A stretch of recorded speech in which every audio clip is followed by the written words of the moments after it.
بالله من الشيطان اللعين الرجيم بسم الله الرحمن الرحيم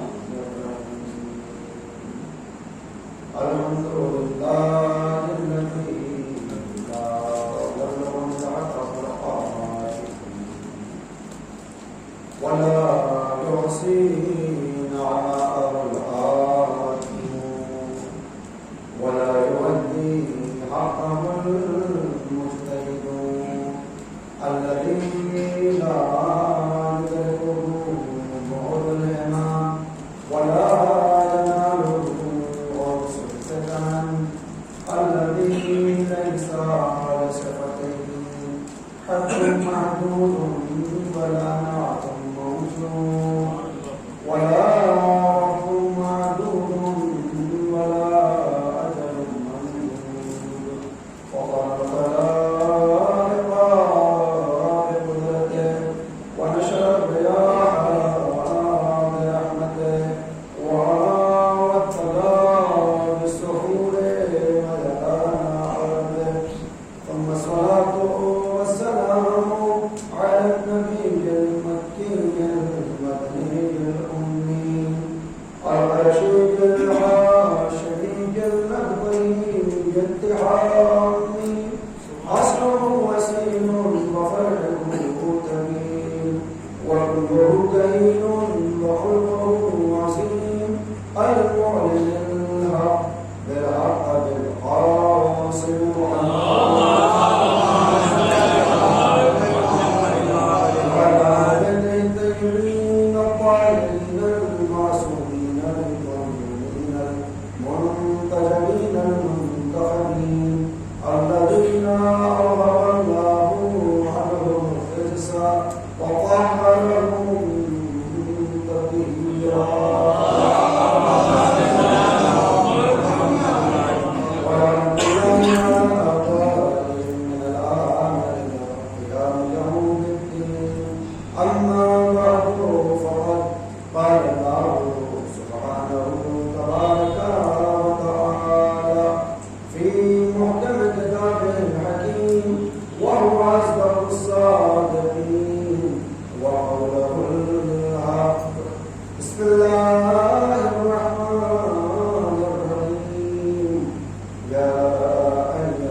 سورہ رحمان لقب ہے عروس القرآن، کیونکہ اس سورہ میں اس عروس اور عروسہ کا ذکر ہے جس کے دو نکاح ہوئے، ایک آسمانوں پر اور ایک زمین پر۔ آواز کی مرج البحرین نہیں ہوتا یہاں کہ ہم نے دو دریاؤں کو بہایا اور آپس میں ملایا بھی اور ملنے بھی نہیں دیا، لہٰذا اس سورہ کو نام دیا گیا عروس قرآن۔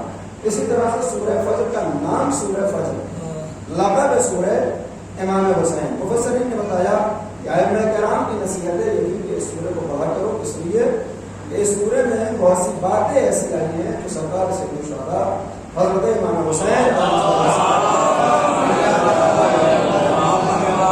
بہت سی ایسی خصوصیات جو سرکار میں پائی جاتی تھی وہ اس سورے کے اندر قرآن میں ذکر کی ہیں۔ آغاز ہوتا ہے بالفجر ولیال عشر، صبح کی قسم، فجر کی قسم اور 10 پاکیزہ راتوں کی قسم۔ آغاز فجر سے ہے، اختتام اور رجعت سے ہے کہ ارجعی الی ربک راضیۃ مرضیہ۔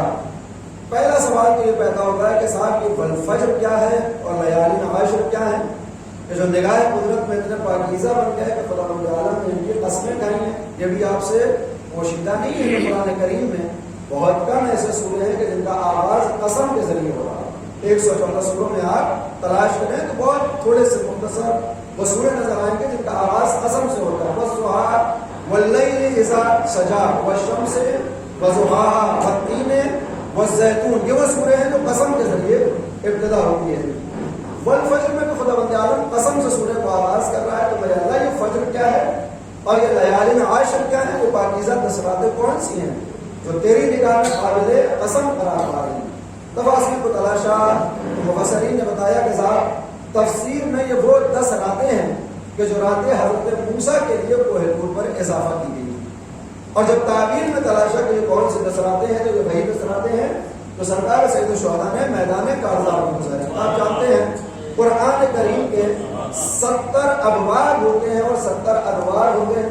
کسی بھی آیت کو سمجھنے کے لیے سب سے پہلے ہوتا ہے مفردات قرآن، آپ کو الفاظ اور معنی معلوم ہو تاکہ آپ محسوس کریں کہ خدا کیا بتانا چاہتا ہے۔ ماشاءاللہ شعراء تشریف فرمائے تائید کریں گے کہ جب تک آپ کو لفظ کا معنی نہ معلوم ہو تب تک آپ اپنی بات نہیں پہنچا سکتے اور سمجھ نہیں سکتے۔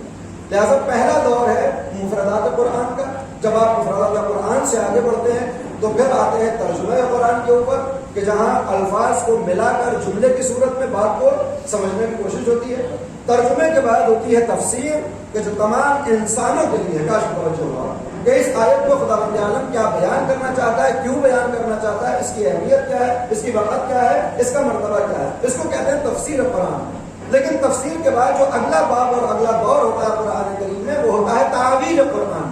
تفسیر اور تعبیر کا بنیادی فرق یہ ہے کہ تفسیر ظاہر کے معنی کو ظاہر کرتی ہے اور تعبیر باطنی مفاہیم کو پہنچاتی ہے۔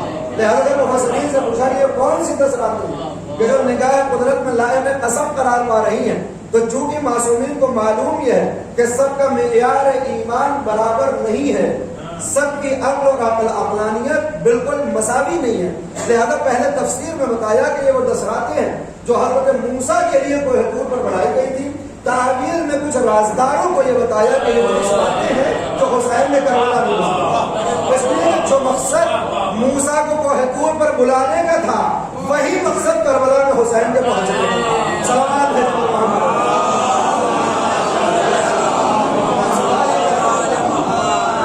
کون سی 10 راتیں ہیں کہ جن میں موسیٰ کو اضافہ کیا جا رہا ہے؟ تو آپ کے علم میں ہے کہ ماہ ذی-القعدہ شروعات ماہ ذی-القعدہ کی کس طرح سے ہوتی ہے جسے ہم خالی کا مہینہ کہتے ہیں، حالانکہ یہ خالی نہیں ہے، یہ بہت بھرا ہوا نہیں ہے۔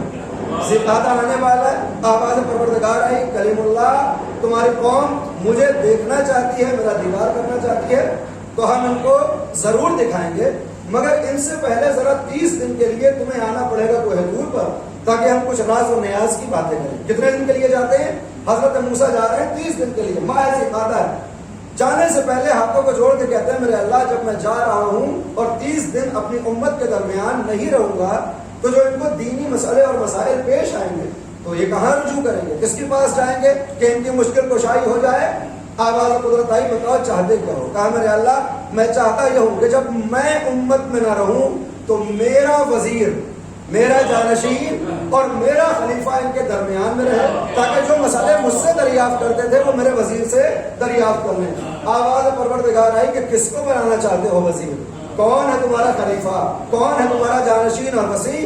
ہاتھوں کو جوڑ کے کہا میرے اللہ یہ اختیار تو تیرے ہاتھوں میں ہے، میں پیغمبر آخر کی امت میں تھوڑا ہی ہوں کہ جو اپنے آپ سے طے کر لوں کہ نبی کا خلیفہ کون ہوگا۔ میرے باپ کو نبی ہوگا، یہ اختیار تیرا کہ اس لیے تو نے خلافت کے لیے بھی قانون بتایا، تو نے امامت کے لیے۔ بعض اوقات ہم اس جھگڑے میں پڑ جاتے ہیں کہ پیغمبر کے بعد عقیدہ امامت صحیح ہے یا عقیدہ خلافت صحیح ہے۔ میں کہتا ہوں عقیدہ امامت بھی صحیح اور عقیدہ خلافت بھی درست، نہ خلافت غلط ہے اور نہ امامت غلط ہے، مگر معاملہ یہ ہے کہ خلافت کو چننے سے پہلے، امامت کو دریافت کرنے سے پہلے قرآن کے سب سے بڑے سورے کو پڑھنا ہوگا کہ جو کسی کو 2.5 برس نہ یاد ہو سکا وہ کیا خلافت سمجھے اور امامت سمجھے۔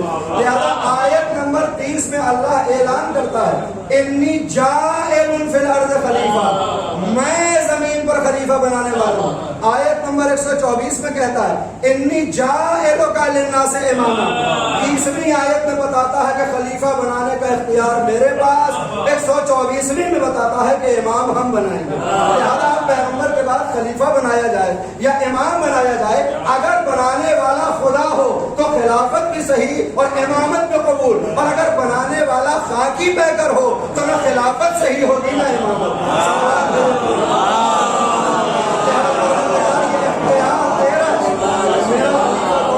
میرا جانشین کون ہوگا یہ تیرا اختیار ہے، نہیں اختیار تو ہے، مگر تمہاری نگاہ میں بھی کوئی تو ایسا ہوگا جو اس لائق قرار پائے کہ تمہاری مسند کے اوپر وہ بیٹھے، ہاتھوں کو جوڑ کر کہتے ہیں میرے اللہ میں چاہتا یہ ہوں کہ میرا چچازاد ہارون میرا خلیفہ، میرا جانشین، میرا وسیع اور میرا وزیر قرار پا جائے۔ قرآن کی آیت یہ ہے کہ ہم نے تمہاری پیٹھ کو مضبوط کیا، اللہ اکبر، ہم نے تمہاری کمر کو مضبوط کیا تمہارے بھائی کے ذریعے کہ جن کے متعلق تم یہ چاہتے تھے کہ ہم ان کو تمہارا خلیفہ، تمہارا جانشین اور تمہارا وزیر بنا دیں۔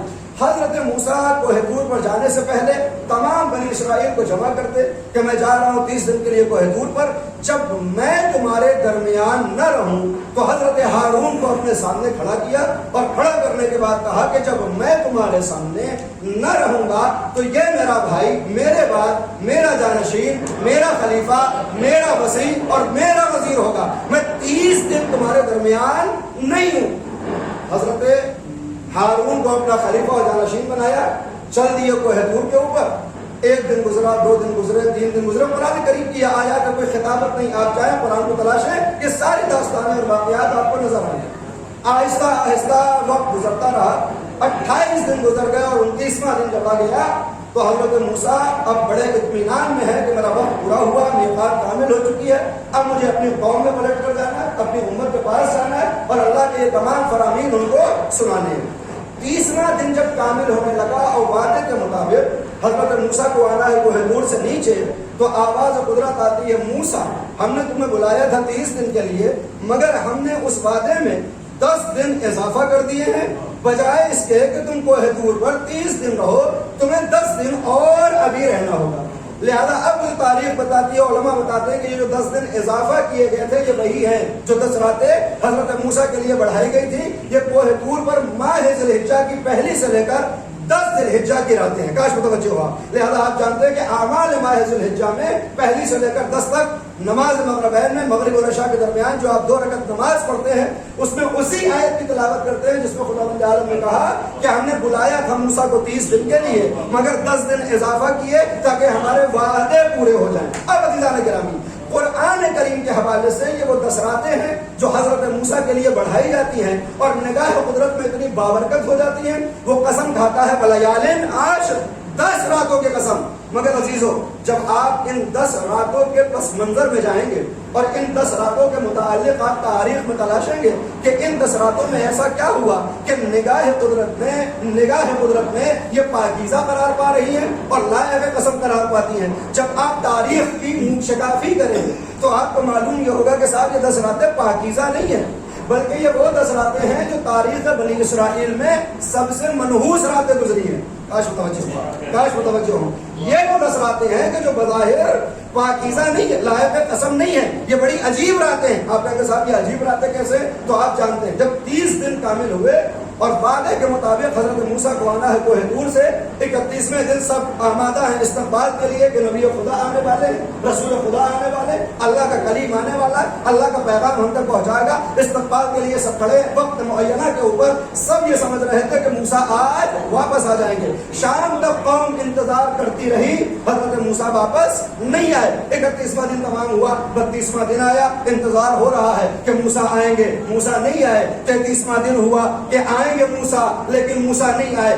34 دن جب تمام ہو گئے تو امت حضرت موسیٰ میں, قوم بنی اسرائیل میں وہ منافق کہ جس نے حضرت موسیٰ کے سامنے اللہ کی الوہیت کا بھی کلمہ پڑھا, حضرت موسیٰ کی رسالت کا بھی کلمہ پڑھا, ایک مرتبہ تمام بنی اسرائیل کو جمع کرنے کے بعد کہتا ہے کہ دیکھو میں تو پہلے سے ہی جانتا تھا کہ نہ کوئی خدا ہے, نہ کوئی اللہ ہے, نہ کوئی غیب ہے, نہ کوئی کتاب ہے, نہ کوئی نبی ہے, نہ کوئی کلیم ہے, یہ سب موسیٰ کا ڈھونگ تھا. یہ موسیٰ کا کھیل تھا, تم کو نکالنا چاہتا تھا قوم سے, تم پر حکومت کرنا چاہتا تھا, لہذا اس نے اللہ کو سامنے کیا, اپنی کتاب کو سامنے کیا, اپنے آپ کو سامنے کیا. دیکھو اگر موسیٰ سچے ہوتے, اللہ اکبر, اگر موسیٰ سچے ہوتے, اگر موسیٰ کا اللہ سچا ہوتا تو 30 دن کا وعدہ پورا کہہ کر گئے تھے نا. 31ویں دن وعدہ پورا کرنا چاہیے تھا, 31ویں دن آنا چاہیے تھا, نہیں آئے 31ویں دن, ٹریفک میں پھنس گئے ہوں گے, تو 32ویں دن آنا چاہیے تھا. دیکھو 34 دن ہو گئے, اب تک نہیں آئے. سن لو, موسیٰ فرار کر چکے ہیں. اللہ اکبر. منافق کی خاصیت یہ ہے کہ اپنی صفت کو نبی کے حوالے کرتا ہے. یہ کہتا ہے کہ صاحب وہ فرار کر گئے, وہ کہتے ہیں کہ نبی ہمارے جیسا ہے. صلوات ہے حضرت موسیٰ فرار کر چکے. قوم بنی اسرائیل جس کے ہیلے تاریخ میں سب کو ضبط ہوں, جس نے حضرت موسیٰ کو ناکو چنے چبوا دیے ہوں, وہ سامری کو کہاں بخشنے والی تھی؟ کہا جا بتاؤ پھر کیا کرنا چاہیے. کہا کرنا کیا ہے, اب تک تم اس خدا کی پرستش کر رہے تھے جو تمہیں دکھائی نہیں دیتا, اب تک تم اس خدا کی عبادت کر رہے تھے جس کو تم دیکھ نہیں سکتے. آؤ میں تمہارے لیے ایک خدا آمادہ کروں گا, میں تمہارے لیے ایک خدا بناؤں گا, تم اس خدا کی پرستش کرنا, اس خدا کی عبادت کرنا, وہ تمہارا خدا اور میں اس کا نبی رہوں گا. قوم نے کہا اچھا ٹھیک ہے, جب تم ہمارے لیے خدا بنانا چاہتے ہو تو بتاؤ ہم کو کیا کرنا ہو. کب تمہیں یہ کرنا ہے کہ اپنی عورتوں سے زیورات جمع کرو, میں تمہارے لیے سونے کا خدا بناؤں گا. قرآن کریم, میں تمہارے لیے گوشالہ تیار کروں گا جو سونے کا ہوگا. تمام عورتوں نے اپنے زیورات اس سامری کے حوالے کیے, اور حوالے کرنے کے بعد اب اس سامری نے ایک گوشالہ آمادہ کیا. ایک گوشالہ آمادہ کرنے کے بعد کہتا ہے کہ دیکھو آج سے تمہارا خدا یہ اور میں اس کا نبی ہوں, تم اس سے دعائیں مانگو, یہ دعائیں قبول کرے گا میرے توسط سے. یہ گوشالہ جب بن گیا, قرآن کریم یہ کہتا ہے کہ صاحب جب گوشالہ بن گیا تو بنی اسرائیل کی قوم نے کہا کہ سنو, اگر یہ اللہ ہے اور تم اس کے نبی ہو تو وہ جو پہلے والا نبی تھا اس کا اللہ اس سے باتیں کرتا تھا, وہ یہ کہتا تھا کہ اللہ مجھ سے باتیں کرتا ہے, تو تم اگر سچے نبی اور یہ سچا خدا ہے تو تم اس سے باتیں کر کے دیکھو, تم اس سے سوال کرو, یہ تمہیں جواب دے. یار میں سامنے تھوڑا پریشان ہوا کہ صاحب ایک بے جان مجسمہ اس سے باتیں کیسے کرے گا. اب عزیزو قانون یاد رکھیے, یہ دنیا جو عالم مادہ کہلاتی ہے, یہ تو دنیا عالم مادہ ہے, یہاں پہ پریشانیاں بھی ہیں اور زحمتیں بھی ہیں, مشکلیں بھی ہیں اور مشقتیں بھی ہیں, مگر فرق یہ ہوتا ہے کہ جب مومن اور مسلمان پہ مشکل آتی ہے تو اس مشکل کو باز کرنے کے لیے مشکل کشا آتا ہے. آدم سے لے کر خاتم تک, خاتم سے لے کر آج تک, آج سے لے کر قیامت تک, جب بھی کسی مومن اور متقی اور پرہیزگار کو مشکل آئے گی, مشکل کشا اس کی مشکل کشائی کر دیں گے. لیکن جب مشکل پیش آتی ہے کافر کو, جب مشکل پیش آتی ہے فاسق کو, جب مشکل پیش آتی ہے منافق کو, تو مشکل کشائی تو ہوتی ہے بظاہر, مگر وہ مشکل کو حل کرنے والا ہوتا ہے ابلیس. لہذا جب امت نے یہ کہا کہ سامری سے کہا تم سے بات کرنا چاہیے اس گوشالے کو, اب یہ پریشان ہے کہ صاحب ان کو اتنا تو بہکا دیا, اب آگے کیسے کام چلے گا. تو وہ آیا جو مشرکین کی مشکل کشائی کے لیے آتا ہے, اور بار بار دوہرا اس لیے رہا ہوں کہ یہ صرف مشرکین کا نہیں ہے بلکہ حق کے مشکل کشا کا جو بھی انکار کرے اس کا مشکل کشا ابلیس ہے. لہذا آنے کے بعد کہتا سامری تمہیں پریشان ہونے کی ضرورت نہیں ہے, یہ چاہتے یہ تم سے باتیں کرے, یہ تم سے باتیں کرے گا. قرآن کریم کی تفسیر یہ بتاتی ہے ابلیس نے گوشالے کے اندر حلول کیا, اپنے آپ کو داخل کیا, اور اب سامری یہاں سے سوال کرتا ہے اور یہ گوشالہ اس کا جواب دے رہا ہے. دعائیں ہو رہی ہیں اور وہ تتاتستو کہہ رہا ہے, وہ کہہ رہا ہے یقیناً تمہاری دعا قبول ہوگی, تمہیں کیا چاہیے وہ تمہیں عطا کیا جائے گا. عزیزان گرامی, 34 35 36 37 38 39 دن کامل ہو گئے. 6 دن کا خدا اور 6 دن کا نبی. ابھی ان کی خدائی اور نبوت چل ہی رہی تھی کہ حضرت موسیٰ نے کہا میرے اللہ 40 دن کامل ہو گئے, کل جانا ہے یا 10 دن اور پڑھیں گے؟ کہ نہیں موسیٰ اب تمہیں پلٹ کے جانا ہوگا. اب عزیزان گرامی اس کے بعد کیا ہوا میں بیان کروں گا, مگر میں آپ سے سوال کرنا چاہتا ہوں کہ خدا کہہ رہا ہے بلیال عاشر, یہ وہ 10 راتیں ہیں جو لائق قسم ہے, نگاہ قدرت میں پاکیزہ راتیں. بظاہر تو یہ وہ راتیں ہیں جن میں اللہ کی توحید کا انکار ہو رہا ہے, نبی کی نبوت کو ٹھکرایا جا رہا ہے, وسیع اور خلیفہ کی خلافت کا انکار کیا جا رہا ہے. بظاہر تو یہ وہ راتیں ہیں کہ جن میں حضرت موسیٰ کی کاوشیں اور محنتیں پانی میں جاتی ہوئی دکھ رہی ہیں, اس لیے کہ موسیٰ وہ ہیں کہ جن کے دنیا میں آنے کی وجہ سے 10,000 بچوں نے اپنی قربانی دی تاکہ بنی اسرائیل کو نجات ملے. حضرت موسیٰ نے کتنی مرتبہ دعا کی اور بنی اسرائیل کے اوپر عذاب آیا, دریائے نیل کو 12 حصوں میں تقسیم ہونا پڑا. یہ ساری کاوشیں حضرت موسیٰ کر رہے ہیں بنی اسرائیل کے لیے, مگر ان 10 راتوں میں یہاں تمام معاملات برعکس نظر آ رہے ہیں. میرے اللہ اگر تجھے حضرت موسیٰ کو 40 ہی دن کے لیے بلانا تھا, کاش متوجہ ہوا, اگر 40 دن کے لیے بلانا تھا تو جو موسیٰ 30 دن کے لیے ہارون کو اپنا وسیع, اپنا جانشین اور اپنا خلیفہ بنا کے گئے تھے, یہ آواز میں ہی اعلان کرتے کہ میں 40 دن کے لیے جا رہا ہوں اور میرے بعد میرا خلیفہ میرا جانشین 40 دن تک یہ موسیٰ ہوگا. تو اگر ایسا ہوتا تو نہ سامری اپنا پاسا پھینکتا, نہ تیری توحید کا انکار ہوتا, نہ نبی کے رسالت کو جھٹلایا جاتا, اس لیے کہ تمام بنی اسرائیل مرتد ہو چکے ہیں. تمام بنی اسرائیل اللہ کو چھوڑ چکے ہیں, نبی کو چھوڑ چکے ہیں, ایک خلیفہ کی خلافت کا انکار کر چکے ہیں. میرے اللہ پہلے ہی 40 دن کہہ دیتا تو یہ سارے معاملات نہ آتے. اچھا اگر کسی وجہ سے تجھے 40 دن کا اعلان نہیں کرنا تھا کہ چلا نہ ہو جائے, تو اگر میرے اللہ جو کام تو نے 40 دن میں کیا وہ کام 30 دن میں بھی ہو سکتا تھا. جو باتیں تو نے 10 دن میں بعد میں حضرت موسیٰ سے کی ہوں گی, تو تمام کائنات کا عالم ہے اور عالم بھی ہے اور خالق بھی ہے. تو چاہتا تو وہی باتیں 30 دن میں سمجھا دیتا. تو چاہتا کیا ہے کہ موسیٰ جائیں 30 دن کا وعدہ کر کے, 10 دن میں تیری توحید کا انکار کیا جائے, نبی کی نبوت کو ٹھکرایا جائے, تمام امت مرتد ہو جائے, اور پھر تو قسم کھائے والفجر ولیال عشر. میرے اللہ تو کبریا تو ہے, اس کارنامے کو بھی کھول کہ تو چاہتا کیا ہے. کب معاملہ یہ ہے کہ میں یہ دیکھنا چاہتا ہوں کہ جب میں اپنی حجت کو سامنے رکھوں,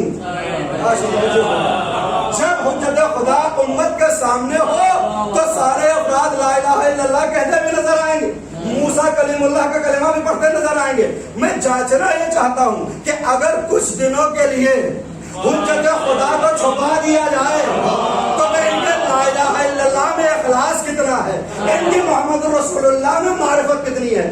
چونکہ ان 10 دنوں میں نے دیکھ لیا کہ دل سے لا الہ الا اللہ کہنے والے کتنے ہیں اور زبان سے میری توحید کا کلمہ پڑھنے والے کتنے ہیں. بس میری نگاہ میں یہ 10 دن اس لیے عزیز ہو گئے کہ ان 10 دنوں میں مجھے معلوم یہ ہوا کہ دل سے مسلمان ہونا اور ہے, زبان سے مسلمان ہونا اور ہے.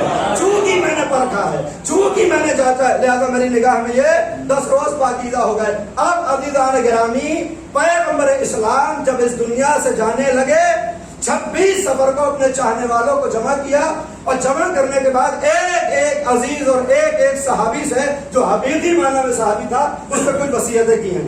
حضرت سلمان کو اپنے نزدیک بلایا اور بلانے کے بعد کہا سلمان دیکھو مجھ سے پہلے جو انبیاء آئے تھے اور بالکل پہلے جو موسیٰ اور عیسیٰ گئے, تو موسیٰ کے بعد ان کی قوم کے, کاش متوجہ ہوا, موسیٰ کے بعد ان کی قوم کے 71 فرقے ہوئے, 70 جہنم جانے والے, 1 نجات پانے والا ہے.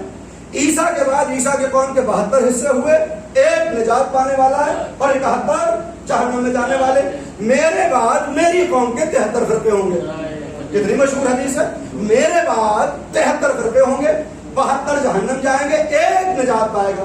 لہذا سلمان یاد رکھنا کہ بنی اسرائیل کے انبیاء نے اپنی امت کے لیے جو پیش کیا تھا, میری امت پر بھی وہ سارا کا سارا اللہ پیش کرے گا. کہ مولا اس کا مطلب کیا ہے, نبی خدا اس کا مطلب کیا ہے کہ بنی اسرائیل کے انبیاء پر جو گزری اور ان کی امت پر جو احوال گزرے ہیں وہ میری امت پر گزریں گے. کہ مولا بتائیے, بتانا کیا چاہتے ہیں کہ جیسے بنی اسرائیل کی امت کا امتحان حجت خدا کو غیب کے پردے میں بھیج کر لیا گیا, میری امت کا بھی امتحان حجت بھیج کر لیا جائے. لہذا ہوشیار رہنا کہ تم میرے سامنے لا الہ الا اللہ بھی کہہ رہے تھے, محمد رسول اللہ کا کلمہ بھی پڑھ رہے تھے, مگر کبھی تمہارے اوپر ایسا وقت آ جائے کہ جب حجت خدا ظاہر نہ ہو تو ایسا نہ ہو کہ تم توحید کا انکار کر دو, ایسا نہ ہو کہ رسالت کا انکار کر دو. اس لیے کہ اللہ اس غیبت کے ذریعے سے مومن کے ایمان کا امتحان لیتا ہے, مومن کے ایمان کا امتحان لیتا ہے, اور جب وہ امتحان لیتا ہے تو وہ دن اتنے پاکیزہ ہو جاتے ہیں کہ اللہ ان کی قسم کھاتا ہے. لہذا آپ امام صادق فرماتے ہیں کہ آخر الزمان, اللہ سلام آخر الزمان میں, اور پیغمبر اسلام سے بھی حدیث ہے کہ پیغمبر کے چاہنے والے جماعت ہے تو پیغمبر نے کہا کہ میرے بھائیوں پر میرا سلام ہو. پیغمبر نے اچانک یہ کہا کہ میرے بھائیوں پہ میرا سلام ہو. تو ایک صحابی آگے آیا اور آنے کے بعد کہتا نبی خدا آپ ہم پر سلام کیوں کہہ رہے ہیں, آپ ہم کو سلام کیوں کہہ رہے ہیں؟ کہ ہم تم کو سلام تھوڑی کہہ رہے ہیں, کہ پھر ہم ہی تو ہیں آپ کے بھائی, اور کون ہے؟ کہ نہیں تم میرے بھائی نہیں ہو. اللہ اکبر, تم میرے بھائی نہیں ہو, پھر ہم آپ کے بھائی کون ہیں؟ کہ صاحب ایک زمانہ آئے گا کہ جب زمین پہ حجت خدا ظاہر نہ ہوگی. اللہ اکبر, جب زمین کے اوپر حجت ظاہر نہ ہو, مگر میرے چاہنے والے, میرے ماننے والے کہ جن کا ایمان سفیدی پر سیاہی کی وجہ سے ہوگا, یہی جملے اور یہی کلمے ہیں کہ جن کا ایمان سفیدی پر سیاہی کی وجہ سے ہوگا وہ میرے بھائی ہیں. سب نے پوچھا کہ یہ سفیدی اور سیاہی کیا ہے اور وہ آپ کے بھائی کون ہے؟ کہ آخر الزمان میں تم تو مجھے دیکھ رہے ہو کہ میں اللہ کا رسول ہوں, تم تو مجھے دیکھ رہے ہو کہ میں اللہ کا نبی ہوں, میں تو تمہیں معجزے دکھا رہا ہوں, میں تو تمہارے سامنے قرآن پڑھ رہا ہوں, مگر آخر الزمان میں ایک وقت آئے گا کہ جب کتابوں پر سفید صفحات پر سیاہی سے لکھی ہوئی عبارتوں کو پڑھ کر میرے اوپر کچھ افراد ایمان بھی لائیں گے, اللہ کی توحید کا کلمہ بھی پڑھیں گے, حق کے لیے جان کو لٹائیں گے, وہ میرے بھائی ہوں گے, وہ میرے بھائی ہوں گے. اسی حدیث کو مد نظر رکھتے ہوئے امام ششم نے فرمایا کہ آخر الزمان میں مومنوں کے ذریعے کیا ہوا عمل, اللہ اکبر, آپ اپنی منزلت کو پہچانیں, ہم اپنے مقام اور اپنے مرتبے کا لحاظ رکھیں.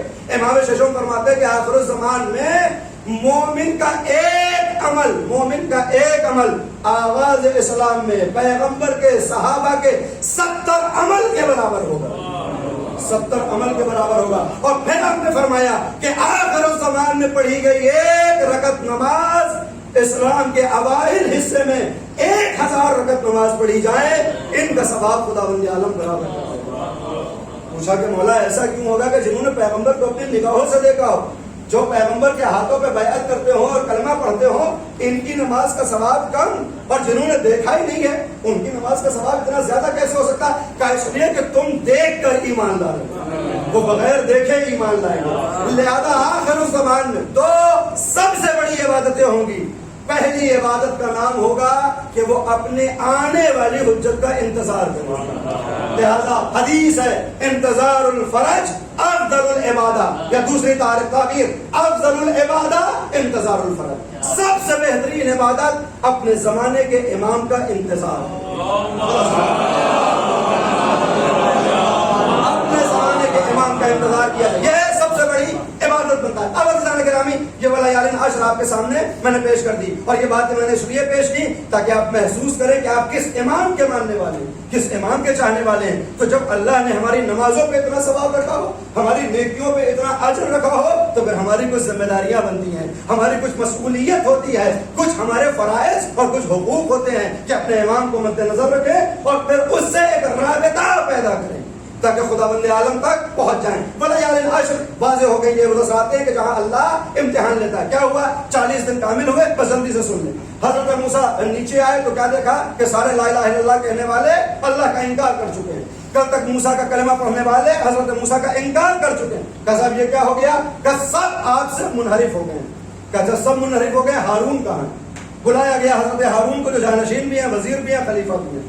پہلا سوال حضرت موسیٰ کا, یہ بتاؤ کہ تمہارے سامنے خدا کی توحید کا انکار ہو رہا تھا, کاش متوجہ ہوا, تمہارے سامنے انکار ہو رہا تھا اللہ کی توحید کا, تمہارے سامنے میری رسالت کا انکار کیا جا رہا تھا, تمہاری خلافت کو ٹھکرایا جا رہا تھا, تم نے کچھ رد عمل کیوں نہیں دکھایا, تمہارا کوئی ری ایکشن کیوں نہیں ہوا؟ اب حضرت ہارون کا جواب تاریخ میں نہیں ملتا, مگر قیامت میں حضرت ہارون جو بھی جواب دیں گے وہی جواب مولا کائنات کا ہوگا کہ جب آپ کا حق غصب کیا جا رہا تھا تو آپ تلوار لے کر کیوں نہیں آئے, جو جواب حضرت ہارون کا ہوگا کہ ان کا حق غصب کیا جا رہا تھا، نبی کی نبوت کا انکار ہو رہا تھا، اللہ کی توحید کو ٹھکرایا جا رہا تھا، حضرت ہارون کے منصب کو چھینا جا رہا تھا، مگر حضرت ہارون خاموش ہے. جو جواب دیں گے وہی علی کا جواب ہوگا. بہرحال معلوم یہ ہوا کہ اللہ کا انکار ہو گیا، جھوٹا خدا بن گیا، نبی کا انکار ہو گیا، جھوٹا نبی بن گیا. کیا بنایا گیا؟ صاحب گوشالہ بنایا گیا.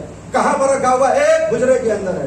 حضرت ہارون کو نزدیک بلایا، کہا ہارون تم میرے ساتھ آ جاؤ تاکہ سنت بن جائے کہ جب وقت کا نبی کسی بت کو توڑنا چاہے تو وہ جائے جو حقیقی معنی میں خلیفہ ہو، وہ کرے جو حقیقی معنی میں جانشین ہو. حضرت ہارون سامری کے بنائے ہوئے بچڑے کے نزدیک پہنچے. دونوں بھائیوں نے بچڑے کو اٹھایا.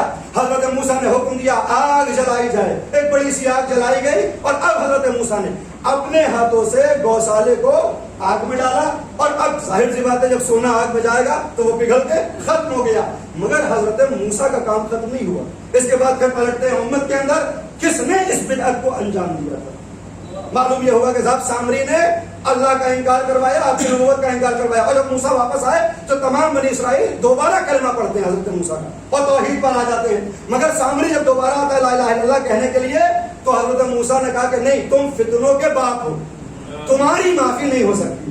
ان کو معاف کر دوں گا، یہ امت نادان مگر تم ان کو بہکانے والے تھے. کاش متوجہ ہو، میں صدقہ کھول کے نہیں پڑھ سکتا. میں امت کو معاف کر سکتا ہوں، امت کو بہکانے والے کو معاف نہیں کر سکتا. قرآن کریم کہتا ہے کہ فوراً قتل کر دیا، قتل کر دیا. میں نے کہا موسیٰ تم نے سامری کو قتل کیا، بات سمجھ میں آتی ہے، تم نے سامری کو مارا، بات سمجھ میں آتی ہے، مگر اس گوشالے کی کیا خطا تھی؟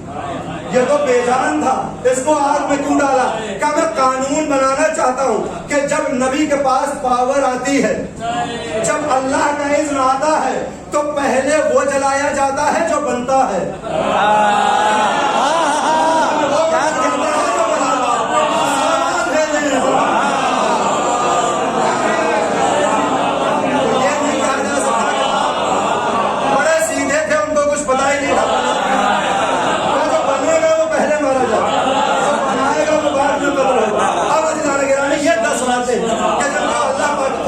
آپ کے سماج پہ رحمت نازل. اب سوال یہ پیدا ہوتا ہے کہ لیالین عشر تو سمجھ میں آ گئی. دیکھیں میں جس طرح سے پڑھنا چاہتا تھا بالکل پڑھ نہیں پا رہا ہوں. پہلی محرم سے یہ میری 176ویں مجلس ہے. جو میرے سینے کا اور گلے کا حال ہے وہ یا خدا جانتا ہے یا مولا امام حسین جانتے ہیں. پھر بھی میں پڑھنے کی کوشش کر رہا ہوں. اتفاق یہ ہے کہ قسمت سے مائک بھی نہیں. یہ کیوں ہے آپ جانتے ہیں؟ اس لیے کہ معلوم تھا کہ کیا پڑھنے والا ہوں. مائک پھٹ گیا اسی لیے پڑھ بھی رہا ہوں. یہ فجر کون سی ہے کہ جس کی اللہ قسم کھا رہا؟ تو آپ جانتے ہیں کہ تفسیر 4 طریقے سے ہوتی ہے پوری دنیا کے اندر. جو تفسیر کے اور بالکل میں گھبرا میں 55 منٹ سے زیادہ مجلس نہیں پڑھتا ہوں. قرآن کریم کی جب تفسیر کا معاملہ آتا ہے تو بہت سے طریقے ہیں تفسیر کے. جو مفسرین ہوتے ہیں وہ اس طریقے سے اس طریقے سے تفسیر کرتے ہیں. مگر 4 بنیادی طریقے ہیں تفسیر کے. پہلا طریقہ ہوتا ہے پورے دنیا کے اندر اس وقت جو تفسیریں ہیں زیادہ تر انہی 4 طریقوں کے اوپر لکھی گئی ہیں. پہلی تفسیر ہوتی ہے تفسیر قرآنی، جس کو کہتے ہیں تفسیر قرآن و قرآن. پہلے علم تشریف فرما.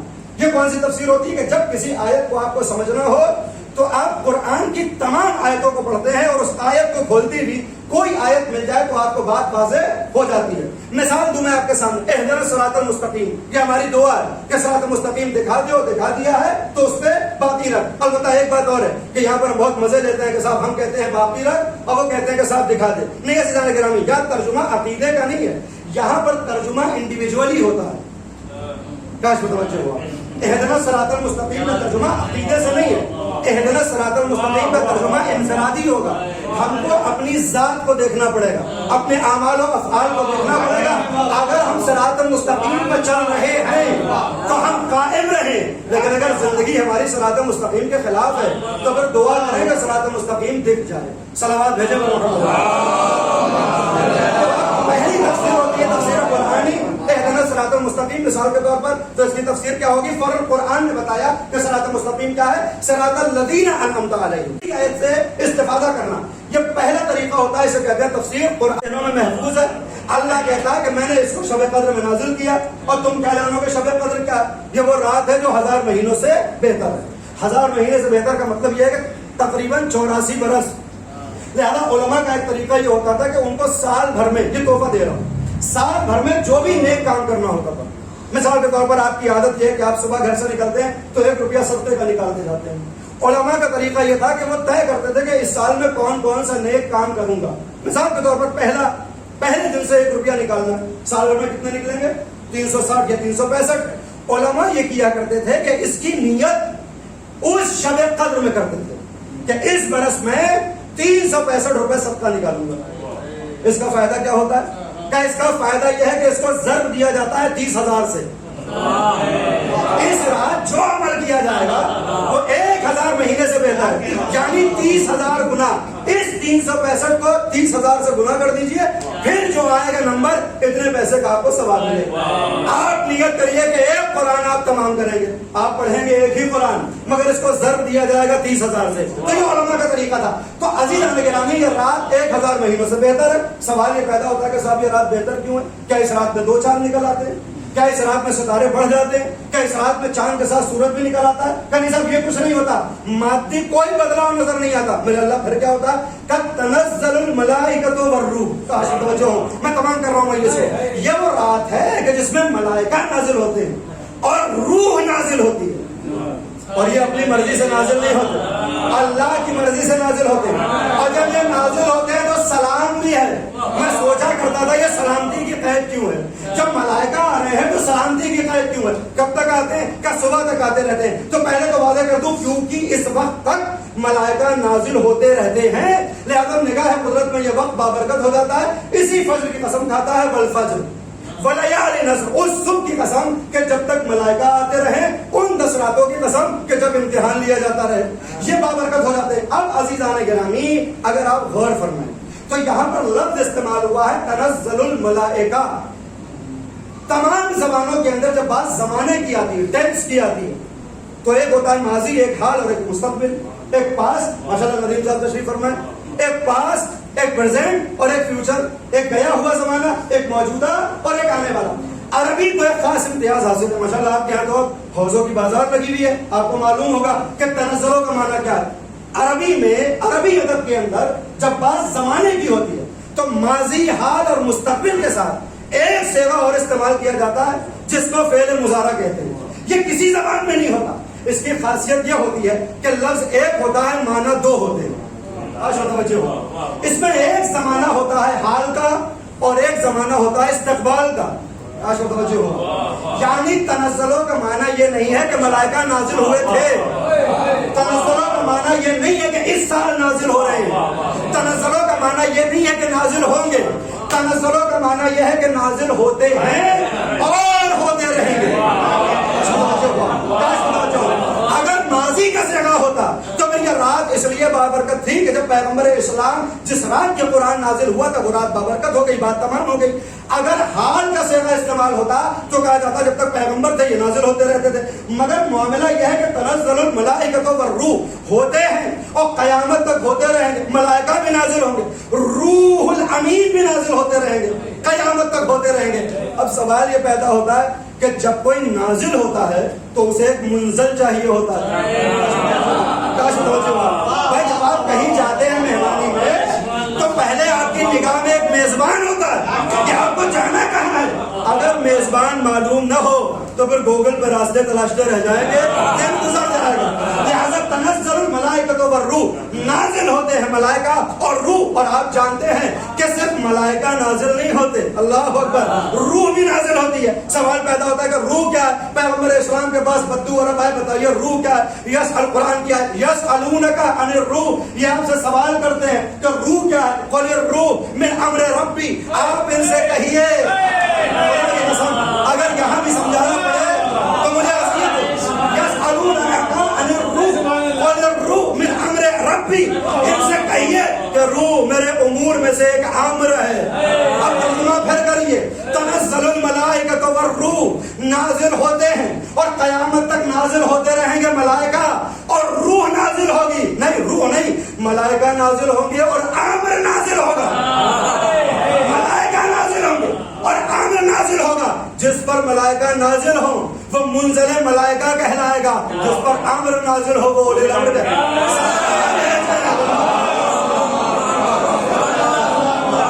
اب آئیے تلاشے تاریخ میں کہ 11 ہجری میں جب پیغمبر چلے گئے اور شب قدر آئی 12 ہجری کی، چاہے 28 کو مانے یا 12 کو آئے گی تو اس کے بعد ہی، تو جب شب قدر آئی سن 12 ہجری میں تو شب قدر بھی آئی۔ کسی بھی بڑے صاحب نے کہا کہ اس شب قدر ملائکہ میرے پاس آئے تھے؟ سوال ہے نا کہ جو پیغمبر کی زندگی میں سینہ پیغمبر پہ ہے، بات سمجھ میں آتی ہے۔ تو یہ جو نازل ہو رہا ہے کہاں جا رہا ہے؟ اب یا تو مانے کہ صاحب نازل ہی نہیں ہوتے، اور اگر یہ مان لے تو قرآن کی آیت جھوٹی، قرآن کہہ رہا نازل ہوتے رہیں گے، اور اگر نازل ہوتے ہیں تو کس کے سینے پہ نازل ہوتے ہیں؟ کہ صاحب پہلا دور تمام ہوا، 11 ہجری ختم ہوئی، 12 ہجری ختم ہوئی، 13 ختم ہوئی، اور شورا سے بات وصیت تک پہنچی، لیکن انہوں نے بھی کبھی دعویٰ نہیں کیا کہ ملائکہ نازل ہوتے ہیں۔ اس کے بعد ان کا زمانہ آیا کہ جو اپنے آپ کو بنی امیہ کہتے تھے، 1000 مہینے تک یہ حکومت کرتے رہے۔ آپ جانتے ہیں تنزل الملائکۃ والروح میں جو انا انزلنا کو کہا گیا کہ یہ 1000 مہینوں سے بہتر ہے، ایک تفسیر اس کی یہ ہے کہ بنی امیہ کی 1000 مہینے کی حکومت سے بہتر علی کی حکومت کا ایک دن ہے، یہ مفسرین نے بتایا۔ تو یہ 1000 مہینے کی حکومت میں کسی بھی خلیفہ، کسی بادشاہ، کسی بھی فقیر شام نے یہ کہا کہ سارے ملائکہ میرے پاس آئے تھے؟ بھائی کوئی تو پیدا ہوا ہوتا وہ کہتا ہے صاحب جبریل لال کپڑے پہن کر میرے پاس آئے تھے۔ کسی نے بتایا کہ صاحب ملائکہ آئے تھے اور سفید لباس میں آئے تھے؟ میں نے کہا صاحب نہ بنی امیہ نے بتایا، نہ بنی عباس نے بتایا۔ اچھا انہوں نے نہیں بتایا یہ کانے کبڑے اندھے جو امیر المومنین روز بنتے ہیں، کسی نے کہا کہ کسی نے نہیں کہا؟ تو اب عزیزان گرامی ایک بات اور کہہ دوں کہ نازل تو ہوتے ہیں ملائکہ، مگر جب کسی عام انسان پر نازل ہوتے ہیں تو دم نکل جاتا ہے۔ ایک ہی بار نازل ہوتا ہے، اس کے بعد میں موقع نہیں دیتا۔ اللہ کہتا نہیں تنزل الملائکۃ والروح فیہا بإذن ربہم، اپنے پروردگار کی مرضی سے آتے ہیں، سلامتی لے کے آتے ہیں، موت نہیں لاتے۔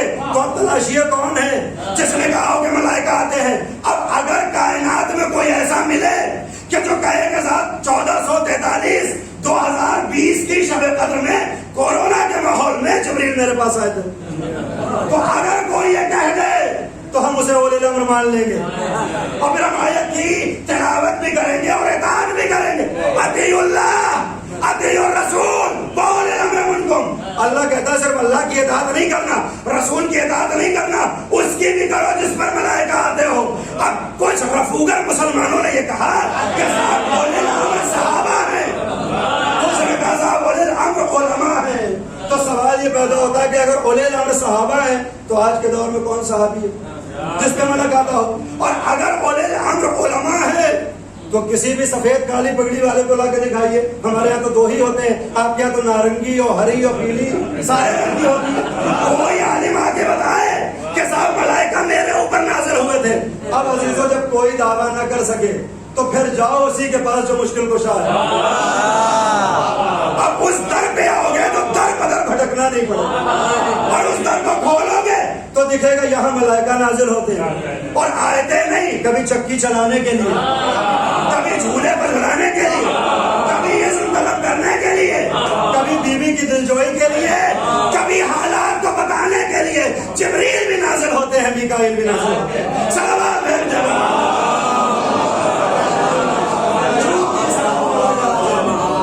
نگاہ قدرت میں یہ فجر اتنی پاکیزہ ہو جاتی ہے کہ اللہ قسم کھاتا ہے۔ تو اب میں کہہ دوں کہ جب وہ وقت اتنا پاکیزہ ہو جائے کہ جس وقت میں ملک نازل ہو تو وہ سینہ کتنا پاکیزہ ہوگا جس سینے پہ ملک آتا ہو۔ لہذا عزیزو پیغمبر کے بعد سے لے کر قیامت تک ہر دور میں ایک منزل ملائکہ موجود رہے گا، ملائکہ آتے رہیں گے، امور پروردگار کو لے کر آئیں گے تاکہ دنیا کی تدبیریں بھی بنتی جائیں، تقدیریں بھی بنتی جائیں۔ ہاں کچھ ایسے بدبخت ہوں گے جو ان ارواح کے اترنے کی جائگاہ کو کبھی تیروں سے چھلنی کرنا چاہیں گے اور کبھی قبر چاہیں گے۔ ہر دور کے اندر مخالفت ہوگی ان کی جن کے سینے پہ ملائکہ نازل ہوگا۔ اور عزیزان گرامی زیادہ دور نہیں، ادھر پیغمبر کی آنکھیں بند ہوں گی اور ادھر مسلمان بغض اور حسد میں ڈوبا ہوا مسلمان، پیغمبر کا ابھی کفن بھی میلا نہیں ہوا اور پیغمبر کے لخت جگر کے دروازے پر جبریل آتے ہوں، جس پہ میکائیل آتے ہوں، جس پہ اسرافیل زندگی لے کر آتے ہوں، اس دروازے پہ آگ لکڑی لے کر چلا ابو الحسن کو باہر نکالو ورنہ تمہارے دروازے میں آگ لگا دی جائے گی۔ اللہ اکبر، جزاکم ربکم خیر الجزا. خدا کو کسی غم میں نہ رلائے سوائے غم اہل بیت. عزیز ماہ محرم تمام ہو چکا، ماہ سفر ختم ہو چکا، اب یہ فصل ازاں تمام ہو گیا. 4 ماہ ربیع الاول تمام، 3-4 روز اور ہیں کہ جب حسین کا ویسے ماتم ہوگا جیسے ایک مظلوم کا ماتم ہونا چاہیے. حسین ہم سے رخصت ہوگا، حسین کا غم بظاہر ہم سے رخصت ہوگا، تعلیمات حسین رخصت نہیں ہوگا. فرش اعضاء کو ہٹایا جائے گا، تعلیمات حسین کو ہٹایا نہیں جائے گا. لیجیے حسین مظلوم کربلا انہی اقدار کو بچانے کے لیے قیامت تک ملائکہ کے نازل ہونے کی جگہ بھی برقرار رہے. اس جگہ کو چھوڑا کہ جس جگہ پر مرنے کی ہر مسلمان دعا کرتا ہے، ہر اذان کے بعد ہر مسلمان کہتا ہے وجعلنی عند قبر نبی، اے میرے پروردگار میرے مسکن کو نبی کے قبر کے نزدیک کر دے. نبی کی قبر کا مجاور پیغمبر کی قبر کو چھوڑ کر ایک بیابان لقب صحرا میں جاتا ہوا دکھائی دے رہا ہے.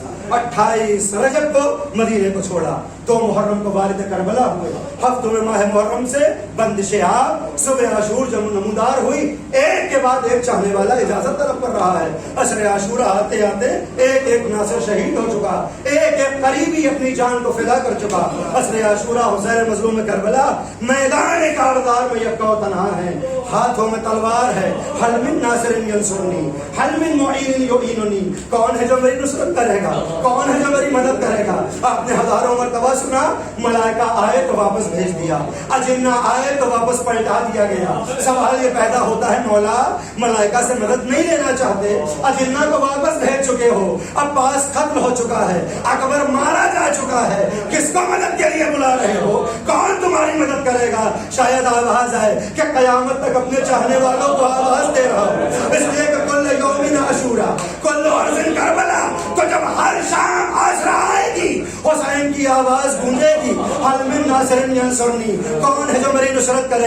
ہاں اگر کربلا میں ہوتے تو خون سے مدد کرتے، کربلا میں ہوتے تو جان سے مدد کرتے. آج کربلا سے دور ہو، کردار سے حسین کی مدد کرو. آج کربلا سے دور ہو، اپنی سیرت کے ذریعے حسین کی مدد کرو. لیجیے کوئی آواز نہ آئی، حسین نے تلوار کو بے میان کیا، جہاد کا آغاز ہوا.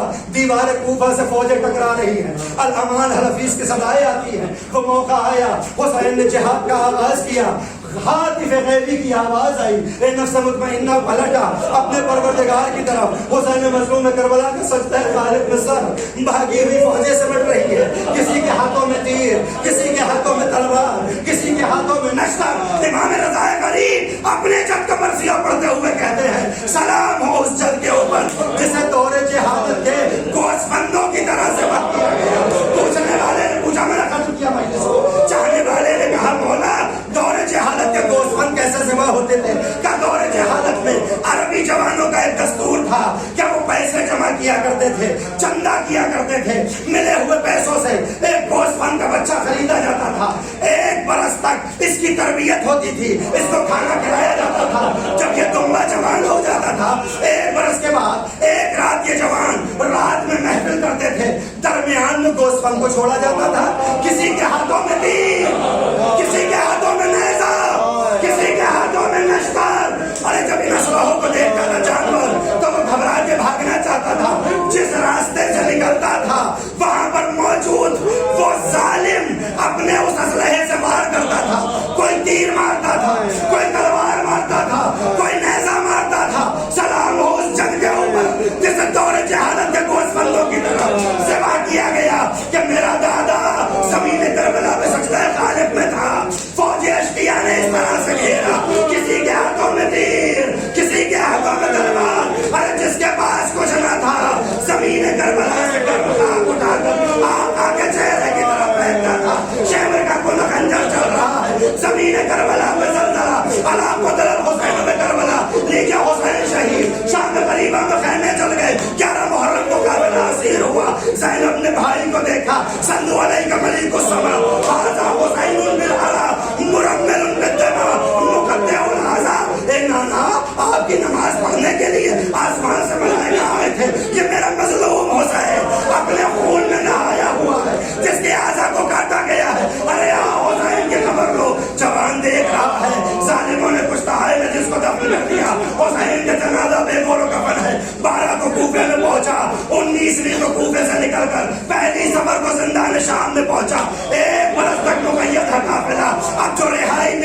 ارے مگر جب مدینے جائے گی کم از کم عبداللہ ہوں گے، روا مدینے جا کے کیا